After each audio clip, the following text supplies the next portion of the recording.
Well, the cat's out of the bag, or the keys are in the ignition, whatever you want to call it. I'm very excited to be here and do my first official solo RV Queens podcast episode to introduce myself and let you guys know a little bit more about me and where RV Queens is going, and more importantly, why you need to be a part of this awesome community, because I'm so happy to be an RV Queen that I think everyone deserves the opportunity to be a part of this amazing group. But let's dive into a little bit about the why. Welcome to the RV Queens podcast, where adventure meets the open road. I'm your host, Charlie Grace, rolling through life 1 mile at a time, sharing stories, interviews, tips, and real talk about RV living, travel, and the freedom to chase your own version of home. Whether you're a full-time RVer, a weekend warrior, or just RV curious, you're in the right place. So buckle up, grab your favorite drink, and let's hit the road together. For those of you who don't know me, my name is Charlie Grace, and I've been doing RVing since around 2016, 2017. And I started probably a little different than most of you, and I think everyone's got their own unique story. And so I'm going to sort of jump into mine, and that way you can understand why I'm doing what I'm doing and why I think community is so awesomely important. Around 2017, my father passed away, and it was very traumatic, of course, and lots of things happened. But one of the things that I had to deal with, on top of course, my father's passing, was he was an immense collector and hoarder of things. His health had deteriorated significantly, and when he passed, we couldn't stay in the house to clean it and go through things. We had to, find a hotel, and I have a pretty large family, and we all went down to try to do all this stuff. And so I started to get hotel rooms, and 3 hotel rooms for like 2 weeks of time. Next thing you know, you're spending $3,000 in hotel rooms. I'm like, this is crazy. There's got to be a better way. So to make a long story short, I came up with this crazy idea of, we just need to get an RV. And we'll live in the RV in the driveway, and we'll clean the house, and we'll do this and we'll do that. And I think it was a justification in my mind also, because I'd always wanted to go RVing, and I was always an outdoorsy kind of person. I love to travel, and it was something that was always on my bucket list to do. So guess what? Grabbed some cash, went to my local camping store, found an RV, bought an RV, did not do the major research, did not really know exactly what I wanted, other than I know I wanted a motorhome. I wanted a drivable. It was one of those fantasy moments where you're like, sure, let's just get this. We'll figure it out. And within a week, I went to pick it up. And as I'm driving out, of the camping dealership, and I went straight to my father's house because I knew I had to get there to do some cleaning of sorts. And I noticed when I stopped to get some fuel that I'm missing something. I was missing a whole side panel that was to cover like the refrigerator section, the heating section. Somehow it fell off somewhere between Nashville and maybe Louisville. I have no idea. It was just one of those moments where you're like, oh, guess what? RV mess up number 1. So it was a very interesting journey, let's say, and used the RV for taking, like I said, getting all the stuff out of my father's house. But once that was over, once that whole chapter and that situation was done, here I am with an RV, and I want to go places, and I want to do things. And I had a family, I had kids living at home, and I thought, oh, this is great. Let's go do this stuff. I was the only person in my family that really wanted to use it. There wasn't other people just jumping for joy going, oh, I always wanted to go to a state park. My kids are more city kids. They've never been outdoorsy kids. So it was just a real struggle to sort of get them out. So I thought, what if I find an RV camping club? What if I find something where I find my tribe, and I start searching for groups and, looking at different things. And I found some things online, and I tried them, and all of a sudden I joined a group. And the more I was there, the more I realized I truly was the youngest person in this group, which is fine, but it wasn't exactly what I was thinking of. And they weren't doing the activities I wanted to do. That sort of fizzled. So it was year 1, clean out my dad's house. Year 2, try to find a camping club or something to get involved in and meet some new people. By year 3, I realized I really didn't have the right RV to begin with, because, I impulse buyed, and a lot of times that's what happens. So I thought, if I just get a bigger one, I can fit the kids better. We'll do more things together. So guess what? Traded that first one in, got a second one. Now, Gotta tell you, this is one of those moments where you think you know what you want once again, and you get what you think you need at the time.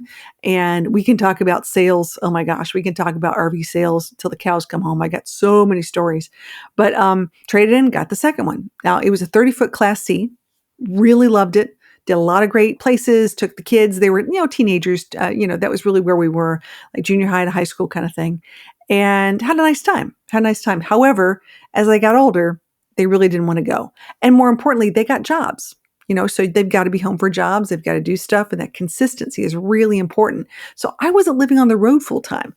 I was definitely having a house, definitely having a life, being the PTA mom and doing all the stuff for the kids for school, all those things I had to do.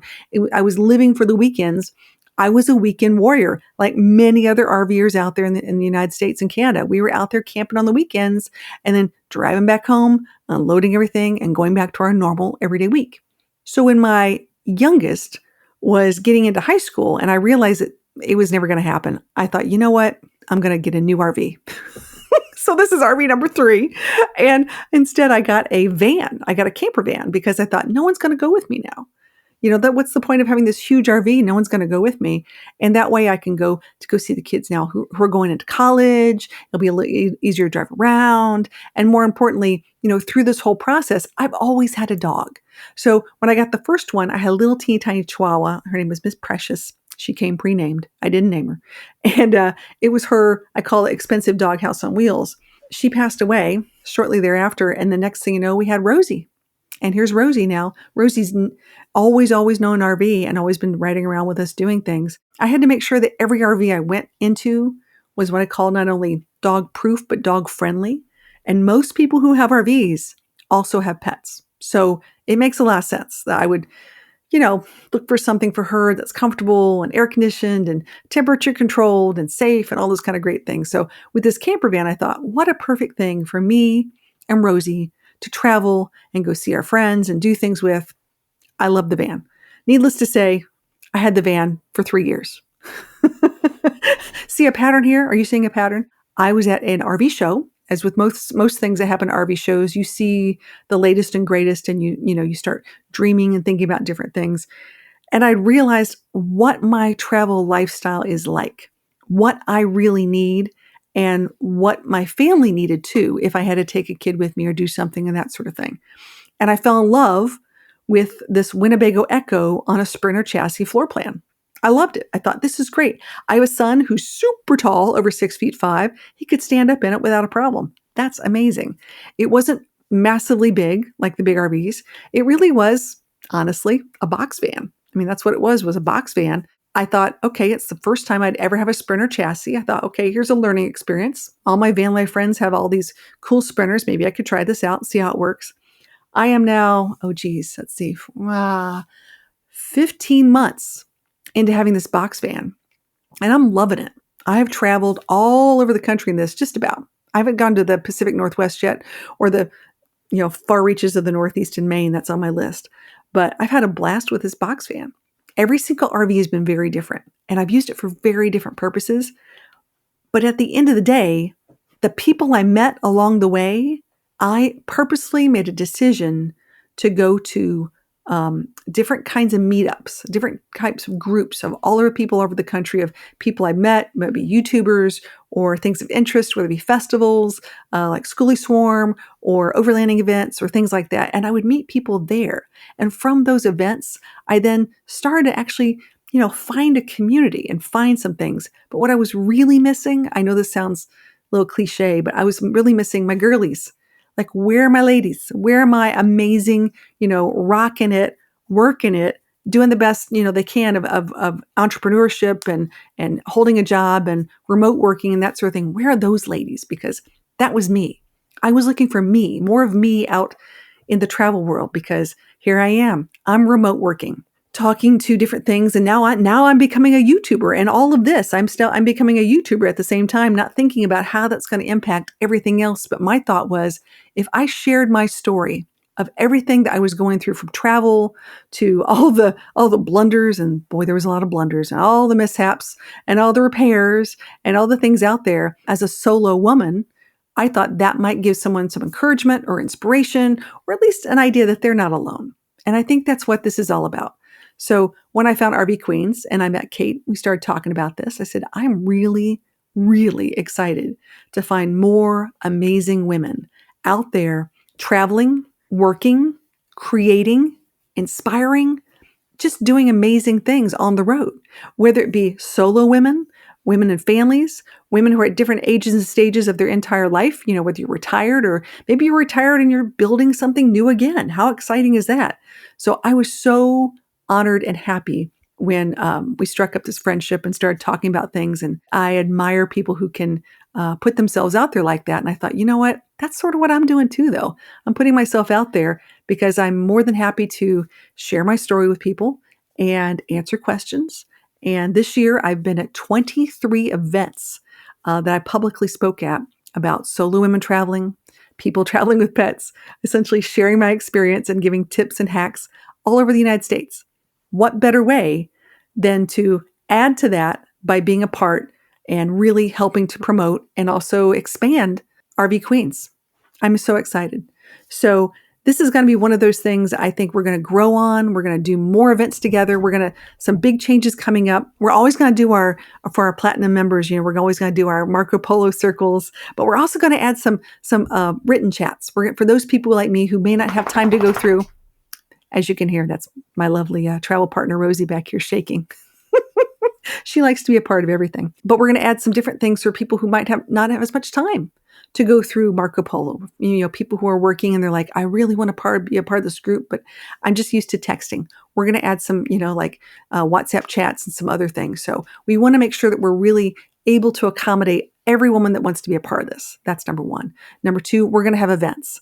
We're going to have happy hours and meet and greets all over the United States at different times. And we're going to promote each other. So we're going to come out with some stickers and some garden flags to put in front of our rigs when we're at campgrounds. So other women can know that we're part of the community and they can come over and say hi to us. So it's a nice way of getting to know other people and, just being friendly to all our queens out there. We're also going to start doing, here we go, ready for this?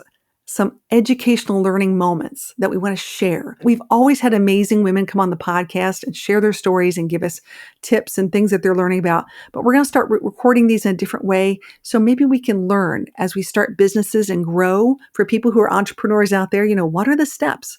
What am I missing? Maybe you're a creative person, but you might be missing that financial component. Well, we want to be a resource to you. So we're going to package these in a way so that you guys can learn and also be a part of the RV Queens and share your thoughts and ask those questions. So that's going to be a new thing coming up on top of the podcast. So if there are things you're thinking about that might be fun to do in RV Queens and you've been a queen for a while, first off, thanks for being here. And if you haven't been a queen and you're interested, come on over. Be a part of the RV Queens community. We'd love to have you. And all you need to go is rvqueens.community. That's right. rvqueens.community. So we're changing the structure. As I said, the podcast is a part of it, but it's really just a part of the whole community. And that's what we're going to focus on this year.